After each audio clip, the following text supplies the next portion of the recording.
जहाँ पर कि अनेकों देव पर्वतों से घिरे हुए इस सुंदर उपवन के बीच में यह ग्राम कोट और जिस प्रकार का यहाँ पर पवित्र गांव है उसी प्रकार की सब पवित्र आत्माएं यहाँ पर निवास कर रही हैं। भगवान को हर ग्रामवासी और जितने भी इस ग्रामवासियों की वजह से ये आवाज को दूसरे ग्राम तक सुन रहे हैं, सबके निमित्त मैं भगवान से प्रार्थी हूँ कि भगवान सब पितरों को मुक्ति प्रदान करें और अपने लोक का उनको अपने धाम में स्थान दें, मुक्ति प्रदान करो। हमेशा ना ये ध्यान रखना, एक ब्राह्मण वो भी था, कौन? अश्वत्थामा, जिसने क्या किया था? अस्त्र का प्रहार किया था उन्हीं परीक्षित को मारने के लिए गर्भ में, वो भी ब्राह्मण ही था। आज जो है जब अस्त्र का संकट आया तो भगवान अस्त्र लेकर के ही जो है रक्षा करने के लिए गए। और आज परीक्षित पर फिर जो है मृत्यु का भय सामने आया। बाघ वज्र, जिसको आप कहते हैं घात, यहाँ गढ़वाली में कहते हैं कि घात कर दिया, तो आज बाघ वज्र का प्रहार किया ब्राह्मण ने वाणी के द्वारा कि जा तेरी 7 दिन में मृत्यु हो जाएगी। तो मेरे भगवान जो है सुखदेव के रूप में वाणी के ही द्वारा, देखो अस्त्र का संकट आया तो अस्त्र लेकर के गए बचाने, और वाणी के द्वारा जो है घात हुआ तो आज सुखदेव जी वाणी के ही द्वारा जो है परीक्षित को मुक्ति दिलाने के लिए आ गए। बोलो सुखदेव महाराज की। जो प्रियमान है 7 दिन में मरने वाला है उसको क्या करना चाहिए? तो इतने संत कुछ बता नहीं पाए और सुखदेव जी ने बस इतनी सी बात है परीक्षित क्या बोले कि बरियाने सते प्रश्न कृतो लोक हितो नृपा आत्मविस्मत्तः पुंसा श्रोतव्यादिषु यः परा। अरे परीक्षित, इतनी सी छोटी बात, वरियाने तिसके प्रश्न, वकार शब्द सबसे पहले आया। वकार में और डकार में ज्यादा जो है भेद नहीं। डकार आप अच्छा खा के आएंगे तो अच्छी ही डकार आएगी, और जो है वैसे लहसुन प्याज इत्यादि जो है ये खा के आएंगे तो अपने आप ही दुर्गंध समझ में आएगी। तो वाह शब्द कौन है? ब्रह्म का बीज है वाह। कभी भी ध्यान रखें, अगर दुख नहीं आएगा और सुख ही सुख रहेगा तो हम ज्यादा जीवित नहीं रह सकते। इसलिए भगवान ने ये व्यवस्था कर रखी है। दुख आएगा तो संभलेंगे, हमारे जो सुख में पाप किए हुए हैं सारा उसका प्रक्षालन होगा। अस्तु, अब भगवान कहते हैं, सुखदेव जी ने कहा कि परीक्षित, मरने वाले आप अकेले नहीं हो, आपने तो इतना सार्वभौम प्रश्न किया है। अरे संसार ही तो मरने वाला है, यहाँ संसार में ऐसा कौन है जो आया और मरेगा नहीं? बताइए, सुना आपने कोई? इतने बड़े बड़े आए, इतने जो है रावण जैसे, रावण की तो लंका ही सोने की, और क्या नहीं था, काल को भी उसने अपने चारपाई के,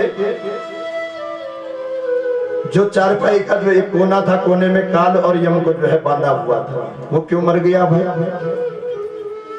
ये मृत्यु लोक है।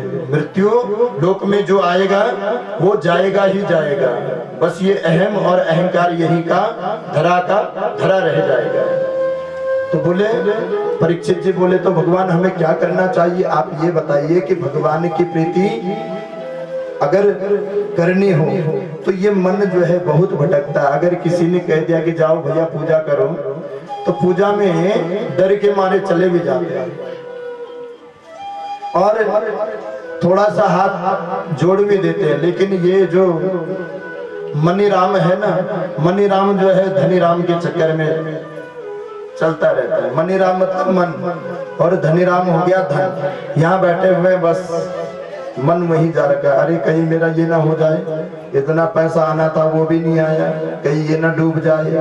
तो मनी राम और धनी राम ये दोनों जो है बहुत परेशान करते हैं। इसलिए अगर मनी राम को क्या प्रसन्न रखना है तो भगवान की चरणों में जब आ गए तो उन चरणों का जब तक आपको शुद्ध अमृत प्राप्त न हो जाए तब तक धनी राम की ओर देखना ही नहीं। बोले भैया ये तो ठीक है, लेकिन ये मन लगेगा कैसे भगवान के चरणों में? अब कहने लगे क्या कि तस्माद् भारत सर्वात्मा भगवानीश्वरो हरि श्रोतव्यः कीर्तितव्यश्च स्मर्तव्यस्तथैवयम्। सबसे पहले क्या तस्मात् भारत सर्वात्मा, हे भारत। अर्जुन को भी भारत संबोधन किया था ना कृष्ण ने, यदा यदा हि धर्मस्य ग्लानिर्भवति भारत, ये भारत। तस्मात्, अरे आपने इतना सुंदर प्रश्न किया कि मरने वाले को क्या करना है, और फिर ये कहते हो तो सबसे पहले सुनो क्या, श्रोतव्यः, श्रवण करना। क्या श्रवण करना? किसी की चुगली नहीं, किसी की निंदा नहीं, किसी की बुराई नहीं। क्या श्रवण करना है? भगवान की कथा को श्रोतव्यः। जब कथा कानों से टकराएगी, लेकिन कानों में अगर टकराए और एक कान से टकरा करके और दूसरे कान से बाहर निकल जाए तो वो कौन? श्रोता। क्या करना है इसी कथा को सुनकर? लेकिन एक कान से टकरा करके सीधे हृदयस्थ हो जाए वो है श्रोतव्य। श्रोतव्य का पहले भगवान की खूब कथा को सुनो। जब आपका मन कथा सुन करके अंदर से अपने आप ही प्रफुल्लित होने लग जाए, प्रसन्न होने लग जाए, ऐसे है हमारे भगवान। तो तब दूसरा बताया क्या, कीर्तितव्यश्च। फिर भगवान की कीर्ति का बखान करो, खूब बोलो। अगर कुछ भी कहीं पे कोई भी मिलता है तो भगवान की कथा को सब में कहो और खूब कहो। अगर कथा कहनी ना आए तो कीर्तितव्यश्च, खूब कीर्तन करो, अपने आप में अपने मनी राम में ही मस्त रहो। वो कीर्तन करते करते क्या हो जाएगा जानते हो? तो पहले कथा सुनिए, कथा से भगवान के स्वरूप का बोध होगा। अभी हमारे बीच में राष्ट्रपति जी आ जाएंगे, और आपने भी राष्ट्रपति को नहीं देखा, मैंने भी राष्ट्रपति को नहीं देखा कि उसकी शक्ल कैसी है। तो वो आ करके चुपचाप बैठ जाए तो हम कभी उसको नमस्कार भी करने वाले नहीं, क्योंकि जानते ही नहीं। और जहां हमने जान लिया अरे ये तो जो है माननीय राष्ट्रपति महोदय हैं, तो तब जाकर के पता चला क्या, ओहो ये तो राष्ट्रपति जी हमारे बीच में, तब सबने प्रणाम करना शुरू किया। इसी प्रकार जब इन राष्ट्रपति को, ये तो राष्ट्रपति क्या, ये जगतपति है, जब तक इनकी कथा श्रवण नहीं करोगे तब तक इनके बारे में जान ही नहीं सकते। श्रोतव्य कीर्तितव्यश्च, फिर स्मर्तव्य, यानी स्मरण करना। रामचरितमानस में तो जो है तुलसीदास जी ने कह दिया क्या, जानो बिनु नहीं होई परतीति, जानो बिनु नहीं होई परतीति, जानो बिनु नहीं होई परतीति, जानो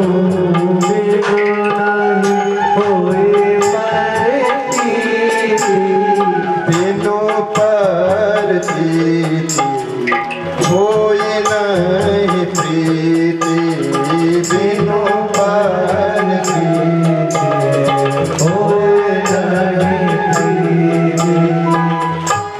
तक भगवान के स्वरूप का साक्षात ध्यान नहीं होगा तब तक भगवान को जान नहीं सकते। तो भगवान को इस प्रकार से जाना जाए। गुरुदेव कृपा करके यह बताएं कि सबसे पहले हमें क्या करना है। अब जो है अष्टांग योग का जो है यहाँ वर्णन करते हैं। बोले भगवान से मिलने का सबसे पहला रास्ता, अब देखना ये रास्ता आप भी अपनाना और 2-4 दिन करके देखना, फिर अपने अंतरात्मा को पूछना क्या। बोले जितासनो जित श्वासो जित संगो जितेंद्रिया। क्या 4 चीजें यहाँ बता दी। जितासनो जित श्वासो जित संघो जितेंद्रिया। सबसे पहले परीक्षित अपने आप को क्या जितासन बनाओ, आसन अपना सिद्ध बनाओ। जब तक आसन सिद्ध नहीं बनेगा तब तक तुम भगवान की उस झांकी के कृपा पात्र नहीं बन सकते। क्योंकि अगर रीढ़ की हड्डी आपकी बैठने लग जाए, झुकने लग जाए, तो समझ लेना आप भगवान की कथा को न सुन पाएंगे और ना ही समझ पाएंगे। क्यों? बोला सबसे पहले ये हड्डी ही परेशान करती है। इसलिए जितासन हो, चाहे आप आधा या 1 घंटे ही भगवान की पूजा में बैठे, लेकिन जितासन बन करके, जितासन में भी कैसा, अपना पद्मासन लगा करके ही भगवान का ध्यान करें। जितासनो। अब जब आप जितासनी बन गए, आसन आपने जीत लिया, यानी आपका मन आसन से डगमगाया नहीं, तो दूसरी बात करिए, आपका आसन सिद्ध हुआ, आप में भगवान की छवि का आह्लाद होने लगा। फिर क्या है? जितासनो जित श्वासो। श्वास तो ऐसे चल रही है, इतना भारी काम आप करते हैं, इतने भारी भारी बोझे आप जो है लाद करके ले जाते हैं, तब भी आपका सांस जो है नियंत्रण में रहता है। लेकिन भगवान के स्थान पर आप क्षण भर के लिए बैठते हैं, लेकिन सांस फूलने लग जाती है। क्यों?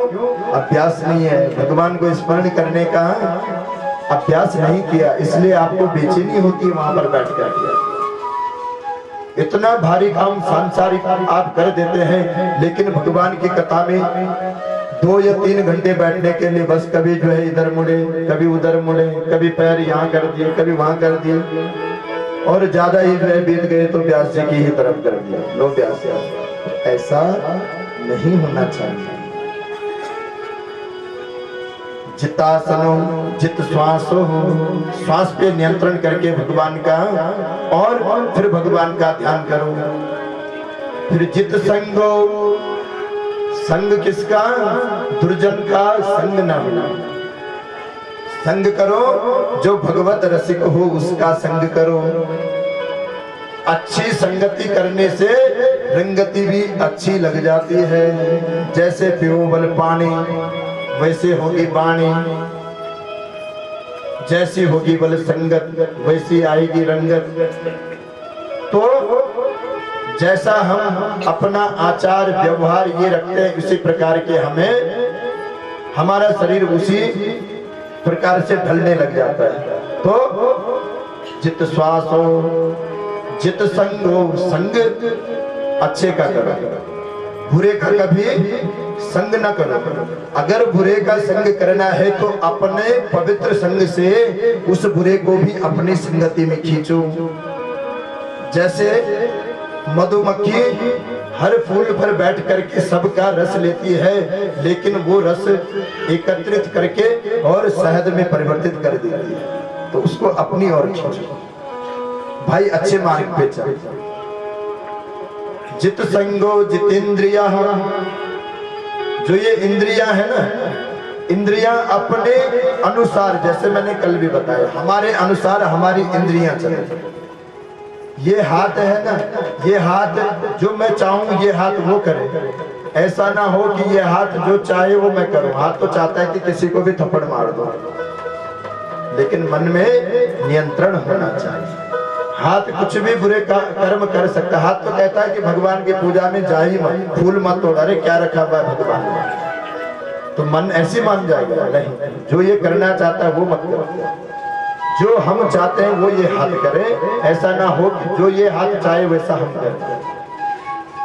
जित संगो जितेंद्रिय, अपने इंद्रियों को अपने बस में करना। जब ये चार चीजों तक आप पहुंच गए, क्या सबसे पहले आसन आपने जीता, उसके बाद अपने श्वास को जीता, फिर अपने संग को जीता, जो संगे साथी उनको जीता, फिर अपने इंद्रियों को आपने जीता। ये चार चीजें आपकी जो है जब आप जीत जाते हैं तो अब क्या होता है, स्थूले भगवतो